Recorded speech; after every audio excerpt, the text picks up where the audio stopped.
1000 pieds en montée. Un 737 flambant neuf décolle en plein orage Pas arrivé?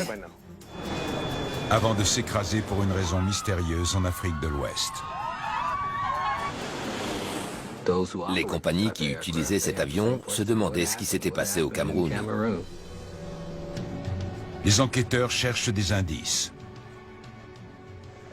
Il a frappé le sol, là-bas. C'est le site d'accident le plus atroce que j'ai vu. Regardez. Quant aux paramètres du vol, Allah! Inclinaison. On s'écrase! ils indiquent qu'il y a eu une bagarre inexplicable pour les commandes. À gauche! Gauche!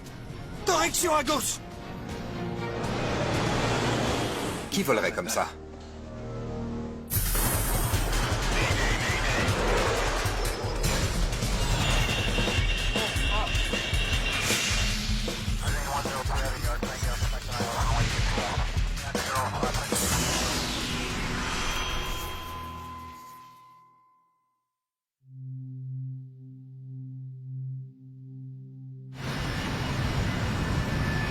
À Douala, au Cameroun, le vol Kenya Airways 507 accuse presque une heure de retard. Mesdames et messieurs, nous allons attendre que les conditions météorologiques s'améliorent pour décoller. L'équipage attend la fin d'un violent orage pour partir. À bord, il y a 108 passagers impatients, dont beaucoup doivent prendre des correspondances. Le vol 507 est parti d'Abidjan plus tôt dans la journée. Et il doit se rendre à Nairobi, la capitale kenyane. Le 507 était devenu un vol courant pour Kenya Airways depuis l'explosion du trafic entre l'Afrique de l'Est et celle de l'Ouest, à la suite de l'essor économique. Le Boeing 737-800, acheté récemment par la compagnie, appartient à la toute dernière génération d'avions commerciaux bimoteurs. À l'époque, les compagnies aériennes africaines, surtout les grosses, investissaient dans des avions tout neufs.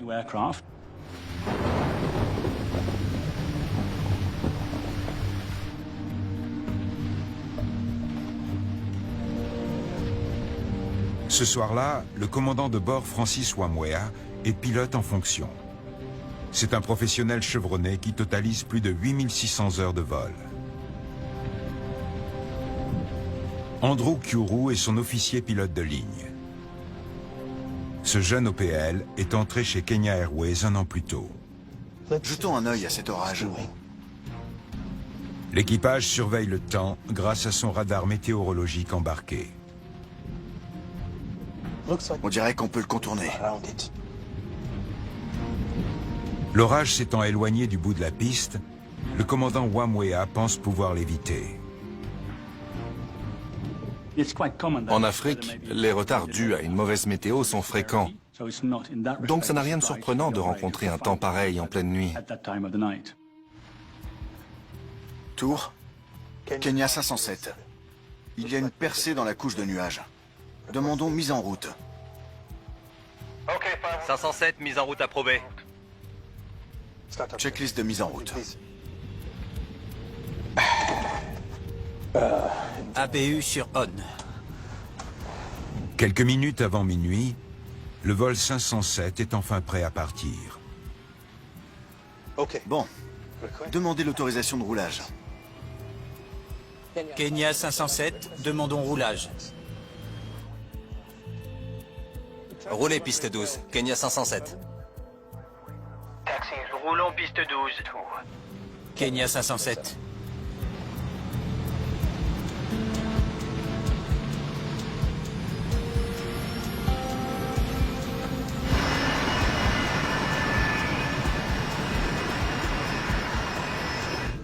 Les essuie-glaces. Rien à droite. L'équipage effectue le roulage jusqu'à la piste et patiente derrière un avion, le vol Royal Air Maroc 287. RAM 287 en position, piste 12. Une dernière météo, s'il vous plaît. Visibilité 800 mètres. Vent calme, pluie et orage modéré. Super. Autorisé décollage. L'avion de Royal Air Maroc décolle sans difficulté.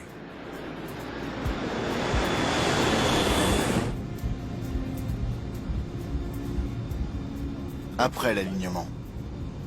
D'accord. Mais comme d'habitude, tout va très vite. D'accord. Alors essayez de suivre le rythme.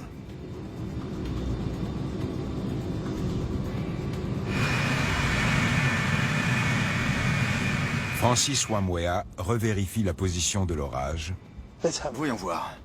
et il confirme la route autour de la cellule orageuse.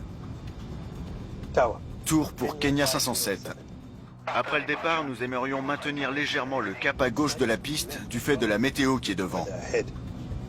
À droite. Désolé, légèrement à droite.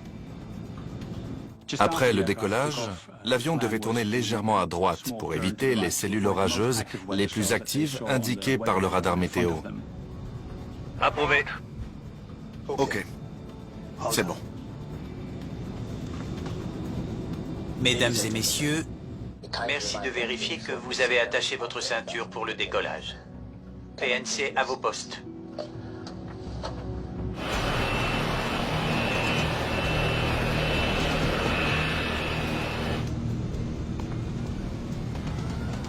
Ok. Puissance décollage réglée.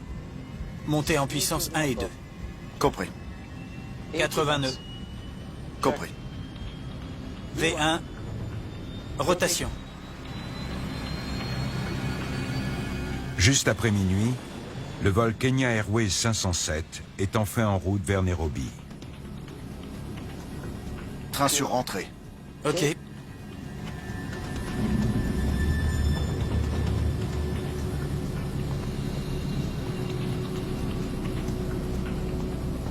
« 1000 pieds en montée. Entrée cap. Cap sélecté. Le 737 commence à dévier vers la droite pour éviter l'orage. N1. Commande. Donc, je maintiens le cap. Oui.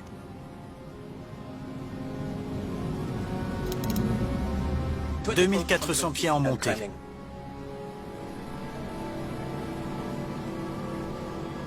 On va entrer dedans.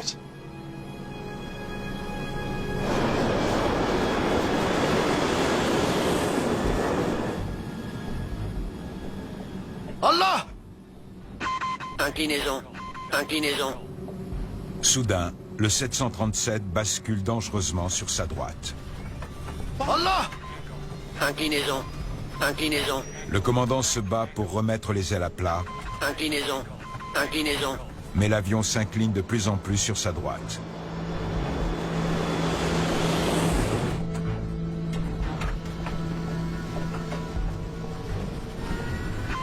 Inclinaison. Inclinaison. Inclinaison. Inclinaison. Malgré les efforts des pilotes, l'avion continue de basculer.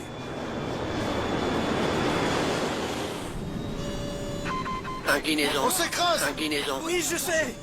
À gauche, gauche. Inclinaison. Inclinaison. Correction à gauche. Terrain. Inclinaison. Terrain. Terrain.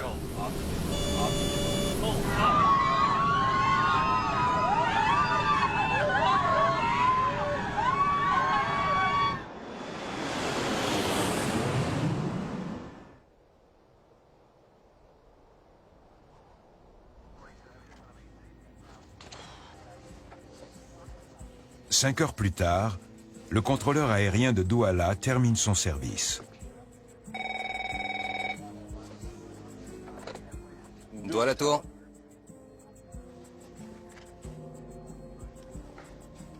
Pas arrivé?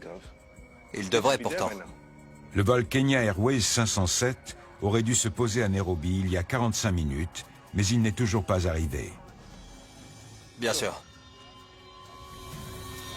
Et personne ne sait même où le chercher.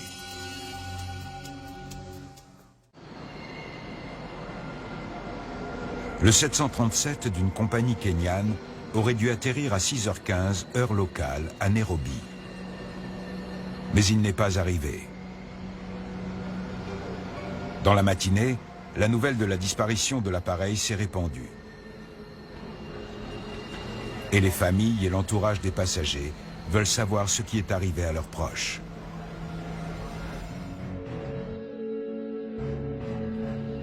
Engelbert Zoa Etundi a travaillé pour l'autorité aéronautique camerounaise. Lorsque j'ai appris qu'un avion avait disparu, j'ai immédiatement pensé que nous allons pour une catastrophe. Au bout de presque 48 heures, une des équipes de recherche localise l'épave du 737 à 5,5 km au sud de l'aéroport de Douala. L'avion s'est écrasé dans une zone de mangrove et s'est enfoncé dans l'eau et la boue. Il n'y a aucun survivant.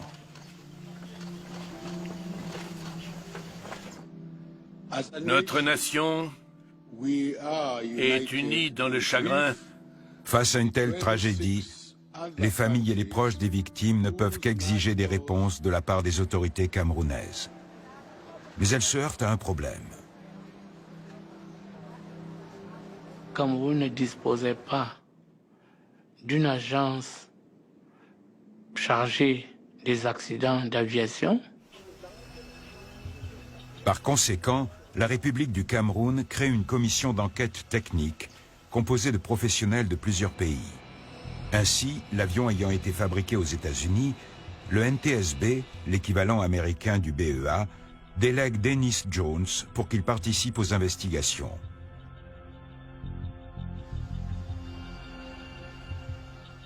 Comme c'était un modèle d'appareil très récent à l'époque, on devait impérativement expliquer l'accident.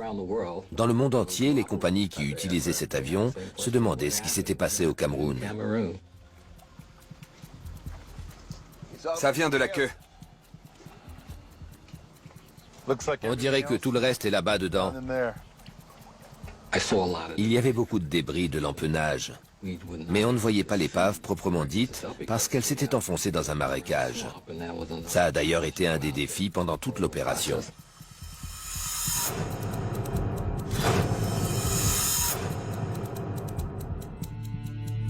Un conseiller technique de l'avionneur, Mark Smith, se joint à l'enquête. C'est le site d'accident le plus atroce que j'ai vu de toute ma carrière chez Boeing. On était face à une scène de dévastation et de destruction. Donc l'équipe devait se demander ce qui s'était passé, où se trouvaient les différents éléments de l'avion. Les enquêteurs mettent rapidement la main sur l'un d'eux, l'enregistreur de paramètres. Plutôt en bon état, vu les conditions. La récupération des données qu'il contient est confiée au BST, le Bureau de la sécurité des transports, l'homologue canadien du BEA. Pendant que la recherche de l'enregistreur phonique se poursuit, les enquêteurs tentent de déterminer ce qui a pu provoquer l'accident sitôt après le décollage. L'aéroport est à 5500 mètres. Donc l'avion n'a pas volé plus de 2 minutes. On ne comprenait pas. Donc, nous avons fait plein d'observations sur place et on a accumulé quantité de données pour savoir comment l'avion avait percuté le sol. La disposition d'une épave indique comment un avion volait au moment de l'impact. Il n'en reste rien. Il manque le plus gros. Il a dû arriver vite. En cas d'impact à grande vitesse et avec une forte assiette à piquer, l'avion est généralement déchiqueté. On essayait d'estimer un angle et, si possible, une vitesse d'impact, pour avoir une idée de ce qui s'était passé, parce qu'à ce moment-là, on n'avait pas encore les données de l'enregistreur de paramètres. C'est profond? Environ 5 mètres. Le nez a tapé en premier. Et fort. L'équipage avait-il perdu le contrôle? C'était ce qui me paraissait le plus plausible. En attendant les paramètres du vol, les enquêteurs interrogent le contrôleur qui était de service pour tirer quelques éléments au clair. Racontez-moi la soirée. Premièrement, ils ont retardé le décollage. Ah bon? Pourquoi? À cause d'un orage qui est arrivé de l'Est.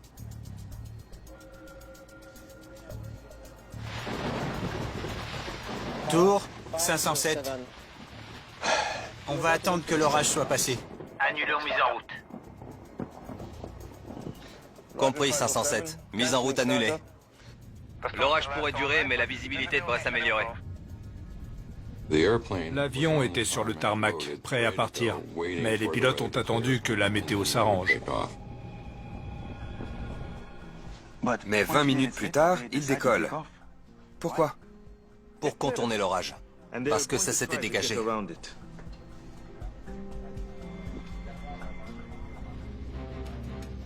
Tour, Kenya 507. Il y a une percée dans la couche de nuages.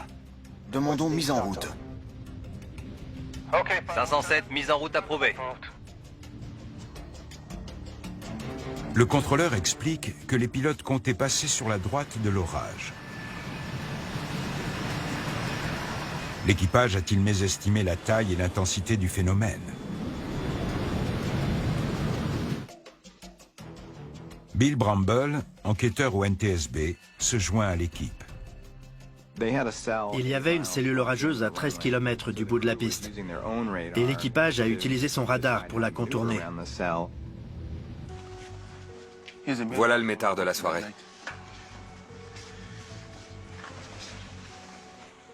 Orage et pluie au-dessus de l'aéroport, rafale jusqu'à 20 nœuds. Mais ça se dégageait. Le vent et la pluie étaient-ils encore suffisants pour faire s'écraser le 737? Le contrôleur a donné l'autorisation de passer à droite. L'orage était plus violent que prévu. Plusieurs vols avaient été retardés à cause de la météo. Le 507 était un des 4 à avoir dû patienter pendant environ 1 heure. Les enquêteurs décident de s'entretenir avec d'autres pilotes qui ont décollé de Douala ce soir-là pour évaluer l'intensité réelle de l'orage. J'en interrogerai un demain.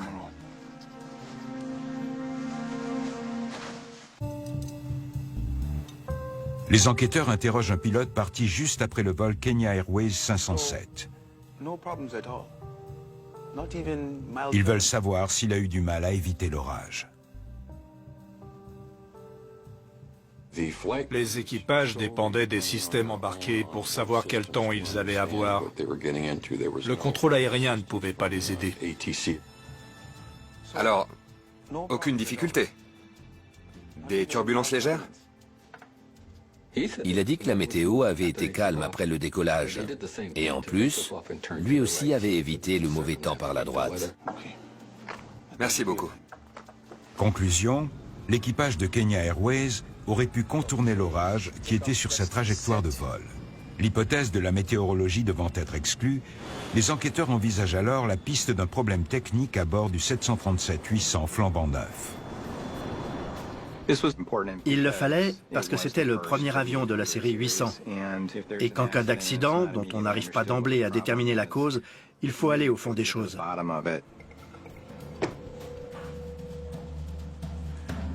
Au Canada, les techniciens du BST ont fait parler l'enregistreur de paramètres. Voyons ça. Ça permet de connaître diverses données. Altitude, vitesse air, inclinaison latérale, assiette, etc. Et en les comparant, on commence à voir ce qui s'est passé. Tout déclenchement d'alarme fournirait une piste importante. Il pouvait y avoir eu un problème mécanique. Aucune alarme. Mais il n'y a pas la moindre trace de panne. Les paramètres montraient que l'avion s'était comporté comme prévu. Il était en état de naviguer, ça ne faisait aucun doute. Mais ce que les paramètres indiquent, Regardez. c'est qu'après un peu plus d'une minute de vol, c'est une alarme pour le moins inattendue qui s'est déclenchée. Celle de l'inclinaison à 2800 pieds. C'est le premier indice exploitable, étant donné la faible altitude à laquelle cette alarme a retenti. Tout roulis supérieur à 35 degrés étant excessif, une fois cet angle atteint, l'alarme d'inclinaison latérale signale qu'il y a un danger. Inclinaison. Inclinaison. Rotation. En analysant les actions du pilote après le décollage, les enquêteurs font une découverte capitale. Train sur rentrée. Ok. Il a tourné à gauche après le décollage.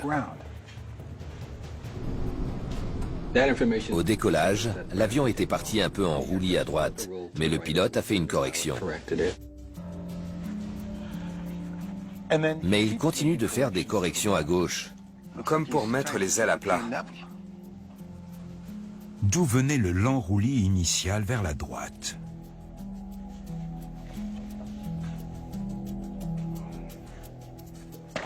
Bingo. Les volets donnaient un léger roulis à droite. L'avion partait en roulis à droite. Les volets augmentent la portance d'un avion à basse vitesse. Mais sur le 737 accidenté, les volets côté gauche ont donné un peu plus que ceux côté droit. C'est un peu comme si vous roulez sur l'autoroute et que vous lâchez le volant. Votre voiture finit par aller soit d'un côté, soit de l'autre. C'est pour ça que cet avion s'inclinait doucement et naturellement. Cette découverte explique pourquoi le commandant n'a pas cessé de tourner le volant vers la gauche juste après le décollage. Bizarre. En revanche, elle n'explique pas un élément encore plus déroutant des paramètres de vol. Regardez. L'action sur le volant exercée par le commandant semble s'arrêter. Comme s'il l'avait lâché. 6 degrés à droite et il ne fait rien. 11 degrés, 15 degrés, 20 degrés, 30 degrés, toujours rien. Alors que l'inclinaison latérale avoisine les 35 degrés, personne n'intervient pour mettre un terme à ce roulis de plus en plus dangereux. Inclinaison. Inclinaison. Ah là! Jusqu'au déclenchement de l'alarme d'inclinaison latérale. Inclinaison. Ensuite, il a fait ça. À droite, à gauche. À droite à nouveau, à gauche à nouveau. Inclinaison. Dans les derniers moments du vol, on a remarqué un mouvement erratique du contrôle des roues qui ne faisait aucun sens. Inclinaison. Inclinaison. Pendant les 16 secondes qui suivent le déclenchement de l'alarme d'inclinaison latérale, l'avion continue de prendre dangereusement du roulis. L'avion part en roulis à droite jusqu'à 115 degrés. Et l'équipage ne peut pas faire de récupération à temps. Inclinaison. Inclinaison. Les paramètres offrent une description déconcertante d'un vol qui a duré à peine plus d'1 minute et demie. Qui volerait comme ça? On ne comprenait pas. Et ça soulignait le fait qu'on avait besoin de plus d'informations et de données. En l'occurrence, celle de l'enregistreur phonique. C'est lui qui nous permettrait d'entendre les conversations des pilotes, de savoir de quoi ils s'occupaient. Mais après des semaines de recherche sur le lieu du drame, cet enregistreur reste introuvable.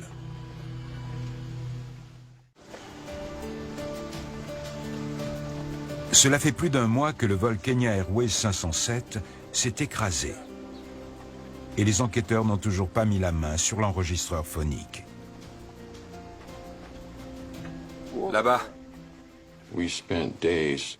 Pendant des jours, on a fouillé le lieu de l'accident dans tous les sens pour essayer de trouver l'enregistreur phonique. Les enquêteurs ratissent la mangrove à l'aide d'un appareil de détection pour capter un signal de la boîte noire. Et 5 semaines après l'accident, c'est enfin chose faite.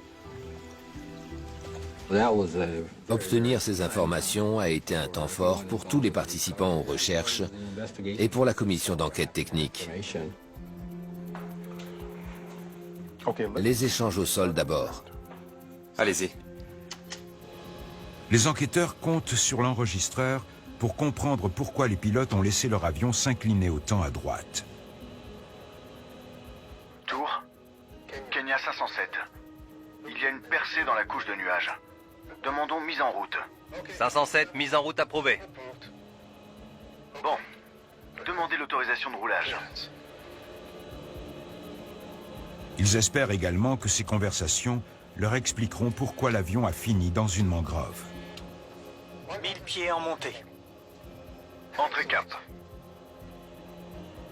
À partir de là, ils cessent toute action. Cap sélecté. N1.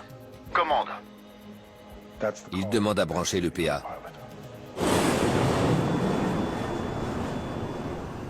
Donc, je maintiens le cap?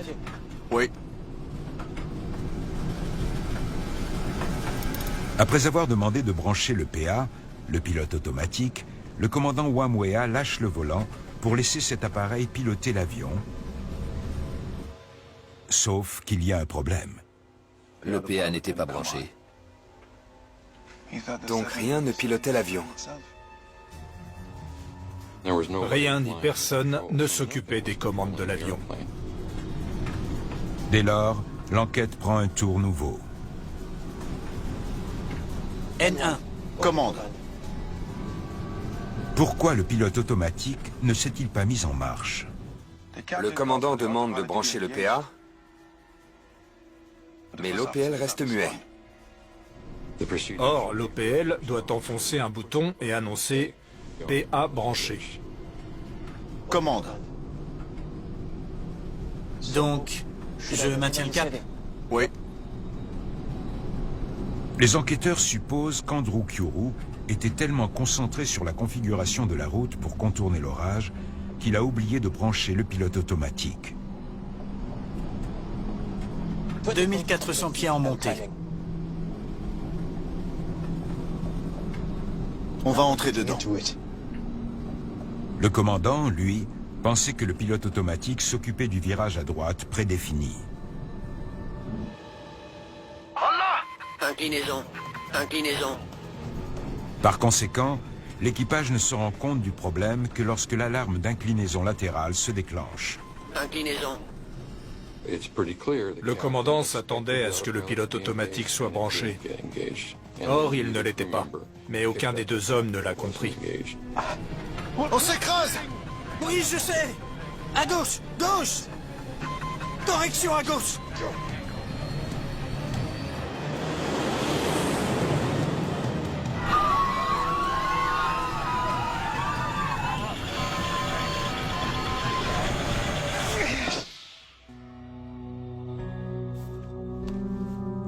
Pourquoi aucun des deux hommes n'a-t-il pris l'initiative salvatrice de brancher le pilote automatique?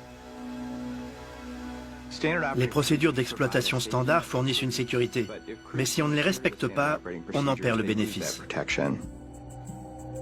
Les enquêteurs examinent les procédures de Kenya Airways afin de savoir qui est responsable du branchement du pilote automatique. Alors? Autant dire que les rôles sont mal définis. Elles prescrivent le branchement du PA au-delà de l'altitude minimale pour le PA. Ça n'aide pas. Les procédures d'exploitation standard n'expliquaient pas clairement quand le PA devait être branché, ni par qui, ni comment confirmer l'ordre. Allah! Inclinaison. Inclinaison. Faire une récupération en cas d'inclinaison à 35 degrés n'a rien de compliqué. Inclinaison. Inclinaison. L'alarme d'inclinaison latérale est conçue pour laisser à un équipage le temps de réagir. Mais pour une raison encore inconnue, cela n'a pas suffi à ces pilotes. Les enquêteurs examinent alors leurs états de service. Voilà ceux de Wamware. Grosse expérience, 16 ans en tant que pilote essentiellement sur 737. Jetons un œil à cet orage. Le commandant avait été steward pour Kenya Airways des années plus tôt. Puis, il était allé à l'école de pilotage. Il avait eu ses qualifications et il était passé pilote. Attendez. Regardez. Mais son dossier fait aussi apparaître de grosses lacunes. Connaissance déficiente des systèmes et des procédures, discipline de vol insuffisante, surveillance du poste de pilotage médiocre. Mince. Train sur rentrée. Ok. Le commandant avait rencontré des difficultés en formation et sa connaissance des systèmes de pilotage automatique était insuffisante. Donc, il y avait des signaux d'alerte dans son cursus. Et l'OPL n'est pas mieux. N'a pas surveillé le PA. V1. Rotation. L'OPL était jeune et peu expérimenté. Il comptait à peine plus de 800 heures de vol. Et à l'entraînement, ses formateurs l'avaient incité à être plus proactif, notamment pour signaler les manquements aux procédures. Pas top l'équipage.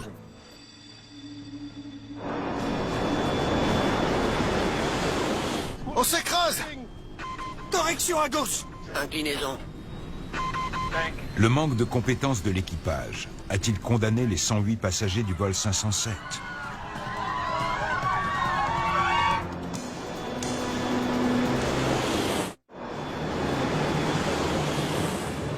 Allah! Inclinaison. Inclinaison. Les enquêteurs doivent établir si une erreur de pilotage est à l'origine de la tragédie du vol Kenya Airways 507.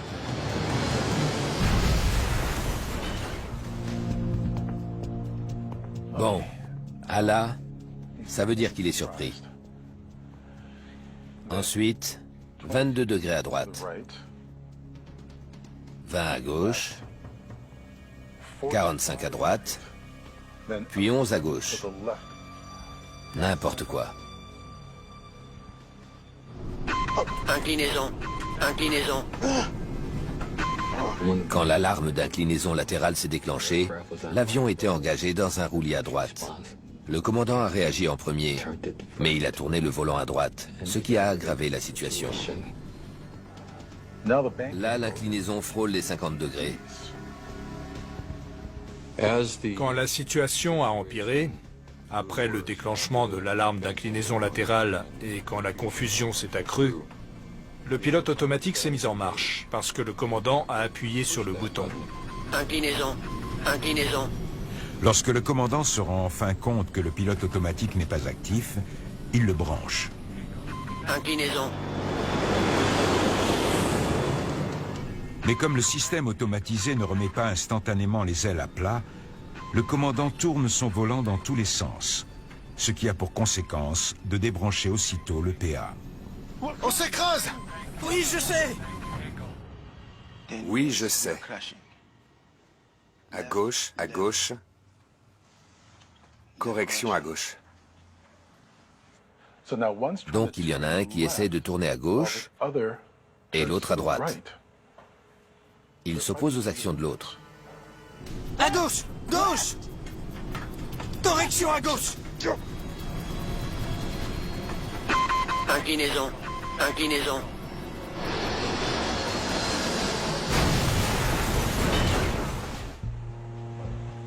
Étrange. La récupération était facile.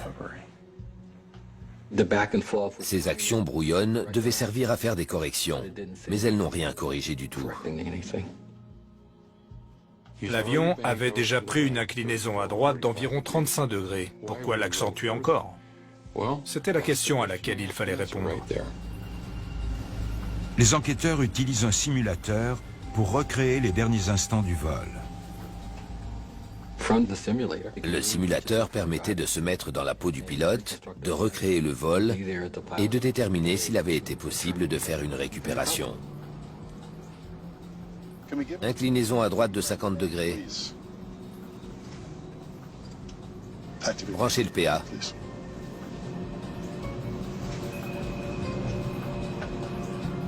Il limite effectivement le roulis. Et si on bouge le volant? À droite, à gauche, à droite. Le PA se débranche et l'inclinaison latérale augmente. Inclinaison. Inclinaison. Si le commandant avait laissé le temps nécessaire au pilote automatique pour prendre le contrôle de l'avion, le 737 aurait repris une inclinaison latérale raisonnable.